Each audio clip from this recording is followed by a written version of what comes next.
हस्ते कुसंगृहीत्वा ओम भूरसि दुमेरस्य दिदेरसि विश्वधाय विश्वस्य भुवनस्य दतिं पृथिवीं यत्सा पृथिवीं माहित्वमसेः दिवे भूमि स्पर्शना ओम मानस्तो कथने मानवायसि मानवोऽस्मानस्य श्रीसः मानो विराटप्रभाविन वधेय विष्णुन्न सदमित्वा हवामहे विदीगो मयलेपन ओम चित्रं देवानामुदकाजने सज्जोर्मित्रस्य वर्णसाग्नेः अप्राप्तवा पृथिवी जामुतिमाम् तस्मै देवाय हविकर्णविधे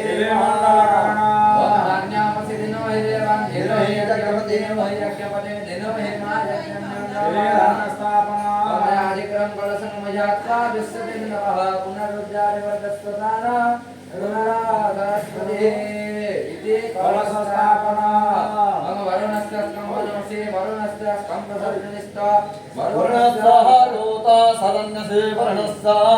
रोता सदनमसि वर्णस्य रोता सदनमसि जलवर्णा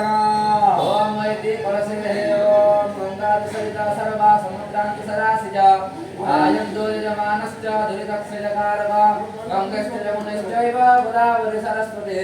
नर्मदे सिन्धु कावेरी जलस्मिन् सदिं कुरु कलशमध्ये सप्ततीर्थावहना ओम हिरण्यगर्भस्समृतदाग्रे भूतस्य जातपतिरेकासे सदाधार पृथिवी जामदेवं तस्मै देवाय हविषा विदेम जावसदे प्रक्षेपणा त्वं जासुदे पूर्वाषाढा देवी वस्तिपुरन्दरा मनोनेनो वप्रामहं सतधावानि सप्तजा सर्वमोसदे प्रक्षेपणा शून्या पृथिवी नाभो व्रातुं शराणिते सने यक्षन्ना सर्वसप्रदाः इति सप्तमूर्तिकाः समर्पयामि ओम जगस्वासवासो उपस्संप्रदे दिवासं यतिरन्यः दस्मे सकालमनवक्तं पडेष्वं क्रिया देवस्तं समर्पयामि ओम नमः पर्णाय पट्टन सदाय नमः नमो गुरुमानाय सविघ्नते नमो